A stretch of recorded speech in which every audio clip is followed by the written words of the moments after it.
बंधुओं, उस पलड़े को और उस पत्ते को उस पलड़े पर रखा, जैसे पत्ता पलड़े पर रखा, भगवान ऊपर चले गए, पलड़ा जमीन की तरफ चला गया।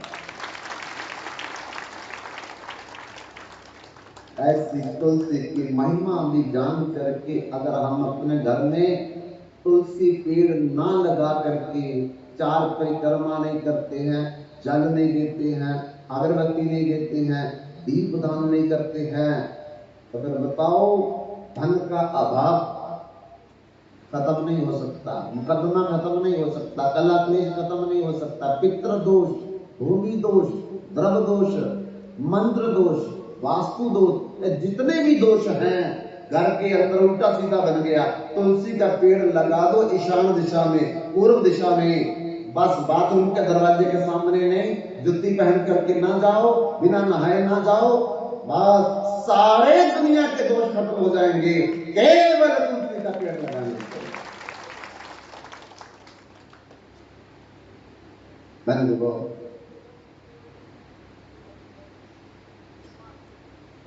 भगवान सुख रूप है। हम आदमी में तो ऐसा बोलते हैं, सुख संपत्ति घरे आवे, दुख संपत्ति घरे आवे कोई नहीं बोलता। लेकिन अगर सुख संपत्ति चाहती है तो सुख भगवान है, संपत्ति लक्ष्मी जी। पर हम थोड़ा उल्टा करते हैं। दिवाली के दिन लक्ष्मी पूजा तो घर घर होती है, लेकिन नारायण की पूजा कोई नहीं करती। क्यों? लक्ष्मी धन की देवी है, इसलिए घर घर में दिवाली के दिन लक्ष्मी पूजा देखी जाती है, पर नारायण पूजा कोई नहीं करता। लक्ष्मी दुखी होती है, दुखी होती है, क्योंकि वो पतिव्रता नारी है, सतीव्रता नारी है, अपने पति को एक क्षण में भी अलग होकर के नहीं रहना चाहती। और हम लोग जबरदस्ती लक्ष्मी को नारायण से अलग करते। पतिव्रता नारी अपने पति को पल भर के लिए भी अलग नहीं देखना चाहती है। और लक्ष्मी से बढ़कर के पतिव्रता नारी कौन हो सकती है, जो पल भर के लिए भी नारायण से जुदा नहीं हो सकती। लेकिन हम जागरण करते हैं, लेकिन बंधु क्रुद्ध हो जाती है, अभिशाप देती है लक्ष्मी, जो नारायण से उसको अलग करता है। और जब लक्ष्मी किसी के घर में आती है क्रुद्ध होकर के, तो उल्लू पर बैठती आती है। जब लक्ष्मी अकेली, कभी कैलेंडर में देखोगे, फोटो में देखोगे, उल्लू उसका वाहन है, उल्लू पर चढ़ के आएगी। और जब नारायण के साथ लक्ष्मी आएगी तो गरुड़ पर बैठ करके आएगी। और गरुड़ जो है वो धर्म का प्रतीक है, ज्ञान का प्रतीक है, प्रकाश का प्रतीक है। और उल्लू जो है दिन को नहीं दिखता, रात को दिखता है। इसका मतलब है अज्ञान, अंधकार, अविद्या, अशुद्धता, अधर्म, ये उल्लू का प्रतीक है। इसलिए लक्ष्मी क्रुद्ध होकर के धन तो दे देगी जो उनकी पूजा करेगा, पर साथ में अभिशाप भी दे देगी कि तुमने मुझे नारायण से जुदा कर दिया, अलग कर दिया है। जाओ, मेरा दिया हुआ धन ये तेरे मुकदमे पर लगेगा, तेरे एक्सीडेंट पर लगेगा, तेरे किसी पुलिस थाने में इसका खर्च होगा, बीमारी पर खर्च होगा। और बंधुओं, धन तो मिल जाता, लेकिन घर में और कला क्लेश और लड़ाई झगड़ा और अधर्म के कार्य में बढ़ोतरी हो जाती है। इसलिए लक्ष्मी की अकेली पूजा नहीं करनी, जब भी करनी है लक्ष्मी नारायण के साथ करनी है। तब जो धर्म आएगा वो हमको धर्म के कार्य में प्रवृत्त करेगा। बड़ी बड़ी कथाओं में मन लगेगा, यज्ञ में मन, भंडारे में मन लगेगा, हवन में मन लगेगा, कीर्तन कथा सत्संग में मन लगेगा, और घर में कला क्लेश नहीं, मुकदमा नहीं, एक्सीडेंट नहीं, बीमारी नहीं, लड़ाई नहीं। ये सारे के सारे कार्य जो है ये जो दुख देने वाले हैं, ये लक्ष्मी नारायण की पूजा करने के बाद नहीं हो सकते हैं। इसलिए जब भी दिवाली आए केवल लक्ष्मी की पूजा नहीं, लक्ष्मी नारायण की पूजा होनी चाहिए। बंधुओं, आज वेद व्यास जी हमारे दुख को दूर करने के लिए बहुत इतिहास लिख दिया, ग्रंथ लिख दिए, और आखिरी में जब संतोष नहीं मिला तो भगवान को याद किया। भगवान ने कृपा करके नारद जी को प्रेरणा दी, और व्यास जी के गुरु जी नारद हैं। अचानक भगवान की प्रेरणा से वो कहीं और जा रहे थे तो व्यास जी के पास चले आए। व्यास जी को उदास देख करके नारद जी ने कहा कि व्यास जी, आपका मन और शरीर तो ठीक है,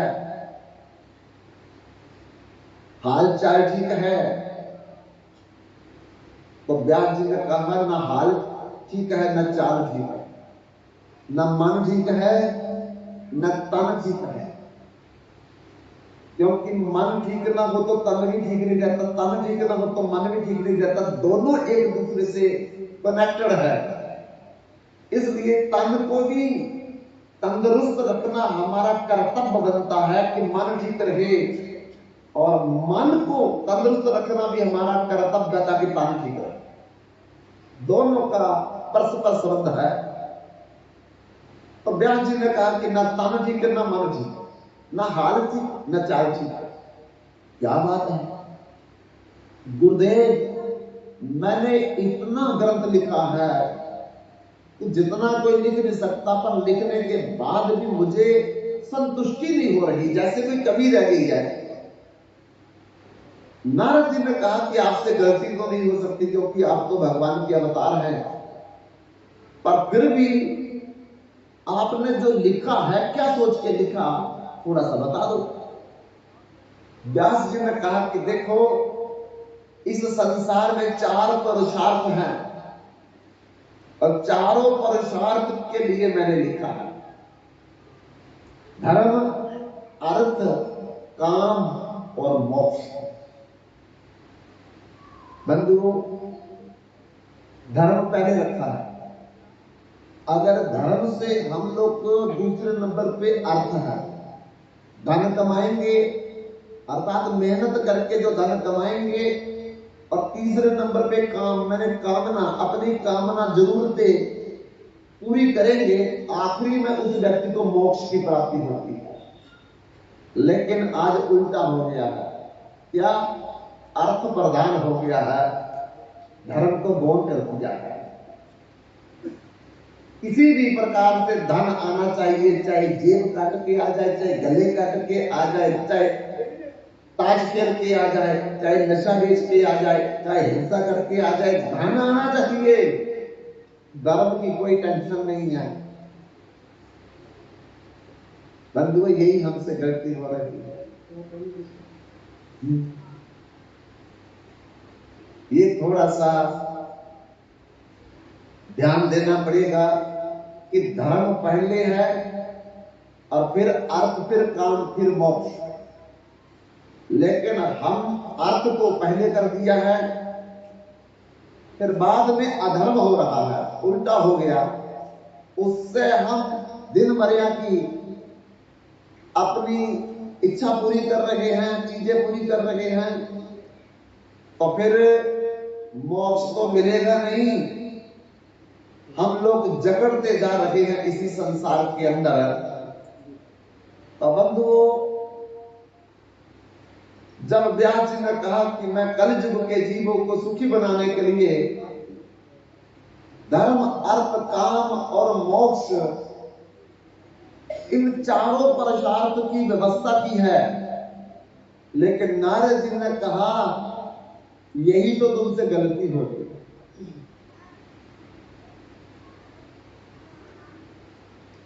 कि धर्म अगर कोई सारे जीवन में करता है तो बंधुओं, भगवान ने गीता में क्या लिखा, नारद जी कहते हैं अगर धर्म करके ही हमारी गति सुगति हो सकती तो भगवान ने गीता में क्या कहा जी, सर्व धर्मान परित्याज्य, सारे धर्मों का परित्याग करके मामेकम शरणम व्रजा, मेरी शरण में आओ। देखो भगवान ने यहां धर्म को खंडित कर दिया। अगर धर्म करके हमारा कल्याण हो सकता तो देखो भगवान तो इधर कह रहे सर्व धर्मान परित्याज्य मामेकम शरणम व्रजा अहम तमाम सर्व पापेभ्यो मुक्तिष्यामि मा शुचा।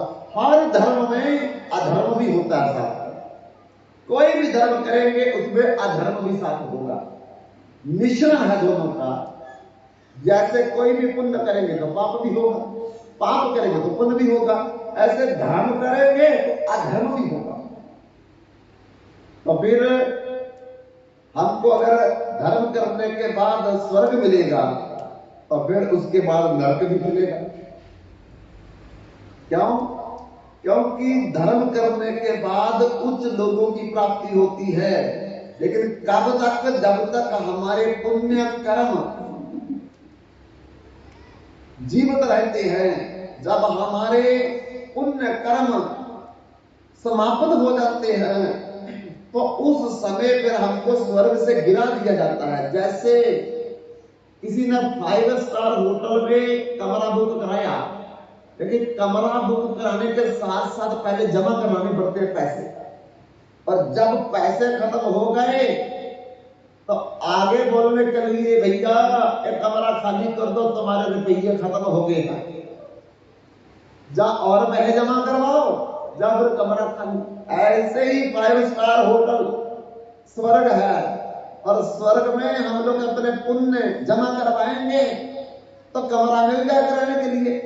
और जिस दिन पुण्य खत्म हो गए तो स्वर्ग वाले देवता बोलेंगे जा तो पुण्य इकट्ठे करके लाओ, जब कमरा खाली करो। ते तम भक्तवा स्वर्ग लोकम विशालम शिने मृत लोकम विशंति एवं त्रैधर्म मनु प्रपन्ना गतागतम काम कामा लभन्ते। जब तक पुण्य तब तक स्वर्ग, जब पुण्य खत्म स्वर्ग खत्म। आओ फिर द्वारा बनो, कुत्ता बिल्ली हाथी घोड़ा ऊंट गधा बैल खच्चर। एक बार द्वारकापुरी में भगवान भोजन कर रहे थे, रुक्मणी भोजन करवा रही, पक्खा जोड़ रही। तब तो ये वाले पक्खे नहीं थे, उस समय हाथ वाला पक्खा जोड़ना पड़ता था। तो रुक्मणी पक्खा जोड़ रही है, द्वारकाधीश भोजन कर रहे हैं, और भोजन करते करते पास में थाली के एक कॉकरोच आ गया। भगवान ने भोजन छोड़ दिया खाना तो कॉकरोच देखने लगे। रुक्मणी बोलने लगी अरे ठंडा हो गया, आपने कभी कॉकरोच नहीं देखा? भगवान कहते देखा, बहुत बार देखा, घूमते रहते मन महल में, तो इसको क्यों देख रहे हो इतना भोजन को छोड़ करके? भगवान कहते ये खास है, विशेष कॉकरोच है। क्या ये सोने का है, चांदी का? कॉकरोच है। बोले सोने का तो नहीं है, चांदी का तो नहीं है, लेकिन विशेष है, खास है। ये क्या खास है? ये पिछले जन्म में स्वर्ग का राजा इंद्र था, अब मर करके कॉकरोच बना हुआ है। सबसे ऊपर स्वर्ग का सुख है ब्रह्मलोक, जिसको सत्यलोक बोलते हैं। उसमें ब्रह्मा जी बैठते हैं, इंद्र से भी कई करोड़ गुना ज्यादा वहां सुख है। लेकिन ब्रह्म दुगुना लोक का पुनरावर्तनो अर्जुनो, जब ब्रह्मा के भी 100 साल की उम्र होगी, वो भी इस पृथ्वी पर आकर के कीड़ा मकोड़ा बनेगा। हम लोग भी कई बार ब्रह्मा बन चुके हैं, कई बार इंद्र बन चुके हैं, कई बार कुबेर बन चुके हैं, कई बार जम बन चुके हैं, लेकिन फिर मर करके देखो इधर बैठे हुए हैं, अगले जन्म में पता नहीं कीड़ा मकोड़ा बन जाएंगे। थोड़ा पुण्य करेंगे तो फिर स्वर्ग में चले जाएंगे, फिर नरक में आएंगे, फिर स्वर्ग में जाएंगे, फिर नरक में आएंगे, फिर इस पृथ्वी पर आएंगे। बस कभी स्वर्ग उठाए कभी नरक गिराए, बार बार आवागमन का चक्कर जो है कि कभी भी खत्म नहीं होगा। जब तक भजन नहीं करेंगे, सत्संग नहीं सुनेंगे, कथा में नहीं बैठेंगे, तब तक खलासी नहीं होने पाएंगे। इसलिए खलासी जो कराना चाहता है कथा सुने, सत्संग में बैठे, और घर में 108 मन के वाली एक नहीं दो नहीं, कम से कम 2-4 माला जरूर सीताराम की, राधे श्याम की, लक्ष्मी नारायण की, जहां पर हरे कृष्ण कृष्ण कृष्ण हरे हरे, हरे राम राम राम हरे हरे, इस मंत्र की फेरे। और बंधुओं, इस मंत्र की माला एक भी करने वाला व्यक्ति, वेद में लिखा द्वात्रिशद अक्षरम मंत्रम नाम षोडश कामितम प्रजपम वैष्णवो नित्यम राधा कृष्ण स्थलम लभे। माला पर ये मंत्र करेगा तो उसको गोलोक धाम जहां राधा कृष्ण रहते हैं सबसे ऊपर वाला लोक। देखो हमारी पृथ्वी के नीचे 7 लोक हैं। कौन कौन से? आतल, वितल, सुतल, तलातल, रसातल, महातल, पताल। हो गए 7 जी। ऊपर 6 स्वर्ग है, ए भूलोक, भंवरलोक, स्वर्गलोक, नहरलोक, जानलोक, तापलोक, सतलोक। ये 7 स्वर्ग हो गए। 7 नीचे, 7 ये पृथ्वी डाल करके, ये 14 लोक नश्वर।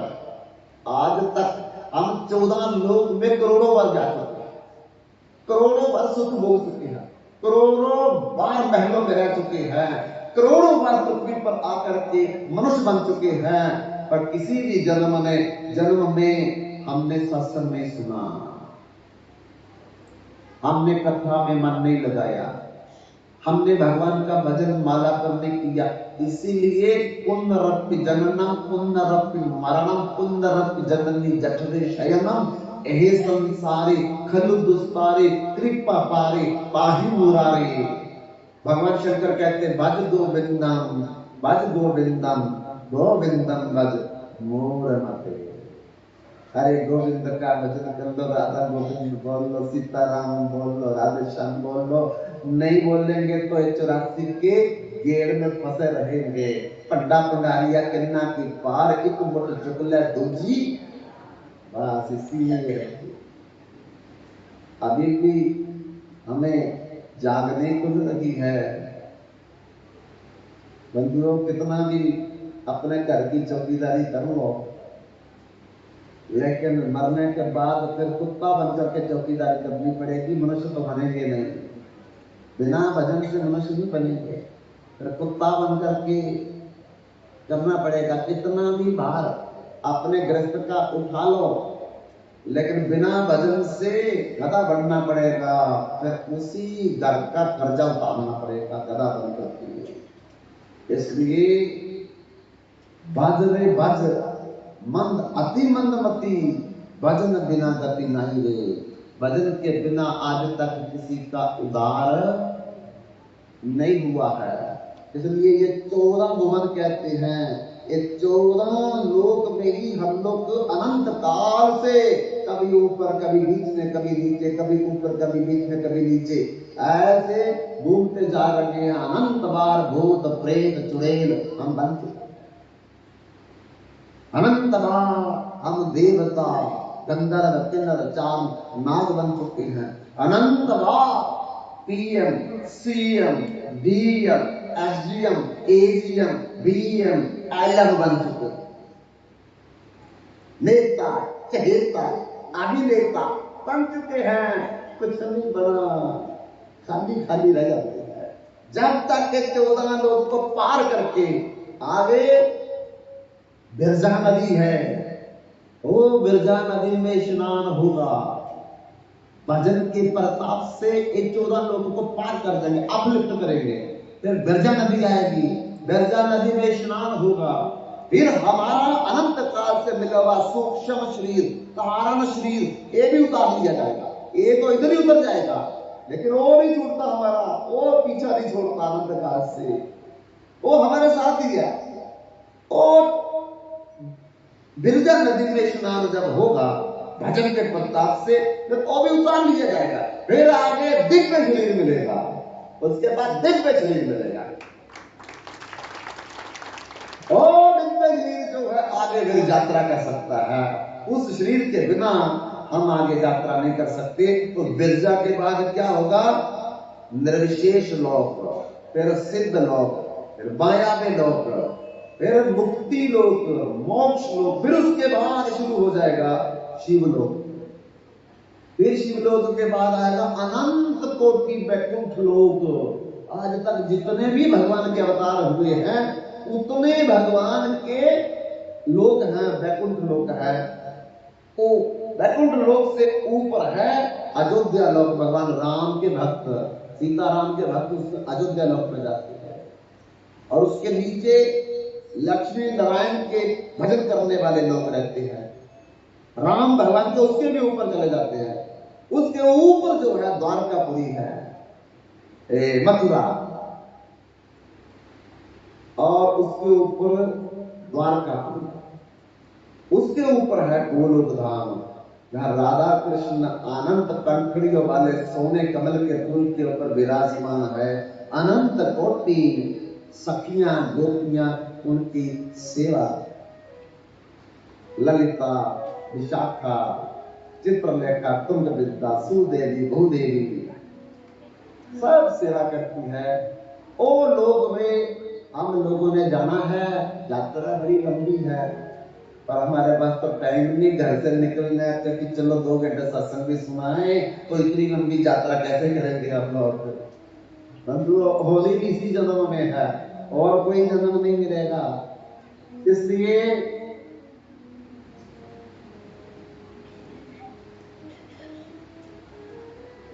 नारद जी कहते हैं, हे व्यास जी, आपने 4 पुरुषार्थ के बारे में तो लिख दिया, लेकिन ये 4 पुरुषार्थ ये जीवन का लक्ष्य नहीं है, जीव का उद्देश्य नहीं है, जीव का टारगेट नहीं है, मंजिल नहीं है।